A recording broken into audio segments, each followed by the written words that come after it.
Sejam muito bem-vindos a este canal, que a paz de Cristo esteja sobre todos. Não esqueça de deixar o seu like, se inscrever no canal e também ativar o sininho de notificação, para que quando seja postados mais vídeos como este, você possa ser notificado em seu aparelho. Se você acha que a Bíblia é cheia de contradições, ou mesmo você que gostaria de aprender a defender a Bíblia, aprender a refutar essas supostas contradições, esse vídeo é especialmente para vocês, para que através disso o nome de Deus possa ser glorificado. Hoje veremos uma destas supostas contradições. Em Gênesis capítulo 1, versículo 3 está escrito: E disse Deus, haja luz, e houve luz. E viu Deus que era boa a luz, e fez Deus separação entre a luz e as trevas. E Deus chamou a luz dia, e as trevas chamou noite, e foi a tarde e a manhã o dia primeiro. Então, vocês que estão lendo comigo, qual foi a primeira coisa que Deus criou no primeiro dia? Acabamos de ver que foi a luz. Então, a primeira coisa criada por Deus no primeiro dia foi a luz. Agora vamos ver em Gênesis capítulo 1, versículo 14. Está escrito: E disse Deus, haja luminares na expansão dos céus. Esses luminares são a lua e o sol, para haver separação entre o dia e a noite, e sejam eles para sinais e para tempos determinados e para dias e anos, e sejam para luminares na expansão dos céus, para alumiar a terra, e assim foi. E fez Deus os dois grandes luminares, o luminar maior para governar o dia, e o luminar menor para governar a noite. E Deus fez as estrelas, e Deus os pôs na expansão dos céus, para alumiar a terra, e para governar o dia e a noite, e para fazer separação entre a luz e as trevas. E viu Deus que era bom, e foi a tarde e a manhã o dia quarto. Então acabamos de ver que no primeiro dia da criação Deus criou a luz, mas no quarto dia ele criou o sol. Não seria isso uma contradição? Como pode primeiro criar a luz, depois criar o sol? Não está meio estranho isso? Não seria uma contradição, uma suposta contradição? Bem, veremos que na verdade não é uma contradição. É algo científico que Deus está ensinando para a gente. Para entendermos um pouco mais se isso é uma contradição ou não, temos que entender o que é a luz e como é produzida a luz. Tudo que existe é formado por átomos. Eu, você, o sol, a lua, as estrelas, a água, os animais, as plantas e tudo que existe, desde o pequeno até o grande. Mas você poderia me perguntar, o que é os átomos? Para ficar mais fácil de você entender, eu te darei uma comparação. O pão é feito de farinha de trigo. Com a farinha de trigo, você pode criar todo tipo de pão, desde o pequeno até o maior, de todas as formas possíveis. Neste exemplo, você e tudo que existe seria o pão. E a farinha de trigo que compõe o pão, que cria o pão, seria os átomos. Ok, eu entendi o que é o átomo. Mas e o átomo? Do que ele é feito? Ótima pergunta.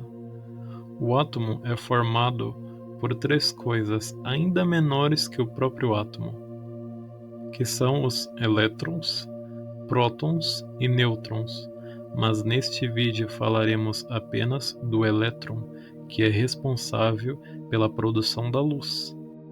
Quando você movimenta um átomo, também se movimenta o elétron. Seria semelhante a uma casa. Quando dá um terremoto, a casa vibra e tudo que tem dentro dela. As paredes é a composição da casa, é o que forma a casa. Assim também é o átomo. O elétron é como se fosse as paredes do átomo. Uma vez que você movimenta os átomos, as paredes, os elétrons dos átomos também se movimentarão. Prestem atenção neste vídeo. Olhem que cada vez que o átomo se movimenta, o elétron também se movimenta junto. Quando um elétron vibra, ele produz uma onda eletromagnética. Olhem para essa imagem. Essa imagem vocês podem ver uma bolinha vermelha. Essa bolinha vermelha seria o átomo. E a parede que forma essa bolinha vermelha seria o elétron. Uma vez que você movimente o átomo, o elétron também se movimentará. E essa movimentação do elétron produz essas ondas, que são chamadas de ondas eletromagnéticas. Essas ondas é o que o Senhor Deus criou no primeiro dia e chamou de luz. Essas ondas é o que os nossos olhos enxergam como luz. Então acabamos de entender que a luz é formada por vibrações dos átomos. Eu vou te dar um outro exemplo para que fique um pouco mais fácil de entender. Imagine um rio ou um vaso de água, alguma coisa que tenha água. Se você jogar uma pedra dentro desse rio ou dessa água, na superfície da água se produzirá ondas. Esses pequenos círculos que você pode ver nesse vídeo. Nesse vídeo eu mostro para você as gotinhas de água da chuva batendo nessa poça, e cada gotinha que bate, ela produz uma onda, ela produz um círculo. Essa onda é nada mais do que o som de uma forma visível. É o som caminhando pela água. O som também é uma vibração. Só que o som normalmente é uma vibração do ar, uma vibração de algum objeto que você bata, mas o som também é uma vibração. Neste exemplo, a água seria os elétrons. Quando cada pingo de água cai dentro desta poça, ela vibra as águas, e a vibração das águas produz estas ondas que vemos. Essas ondas seriam a luz. Acabamos de aprender que para produzir luz, você precisa vibrar, movimentar os elétrons. Isso é o que o Sol faz. O Sol é uma grande máquina que vibra elétrons 24 horas. E quando um elétron vibra, ele produz luz. Então o Sol em si não é a luz. O papel do Sol nessa história é o mesmo papel desse pingo de água, somente vibrar as águas. No caso do Sol, ele vibra os elétrons, que então produz a luz. Traduzindo, no primeiro dia Deus criou a capacidade de um elétron de produzir luz. E no quarto dia ele criou o Sol, a máquina que manteria os elétrons em constante vibração. E tal revelação em um livro que foi escrito há mais de 4.000 anos atrás. Seria isso coincidência? Penso que não. Se você pensa que a Bíblia tem contradições, te aconselho a rever os seus conceitos. Irmãos e irmãs, não glorifiquem a mim por este conhecimento, mas ao Senhor Deus dos céus.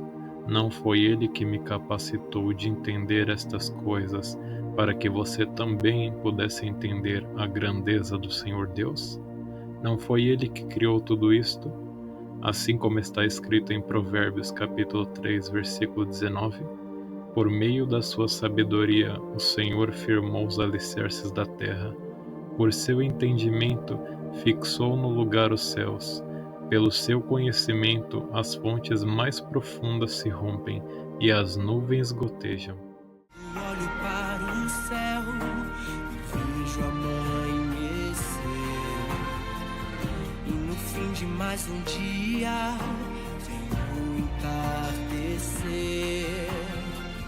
Quando ouço um pássaro cantar, quando olho para as flores, ou para a imensidão do mar, a natureza se declara a ti. O Senhor disse: haja luz, então vi na luz que brilha em mim, vi na luz que abriu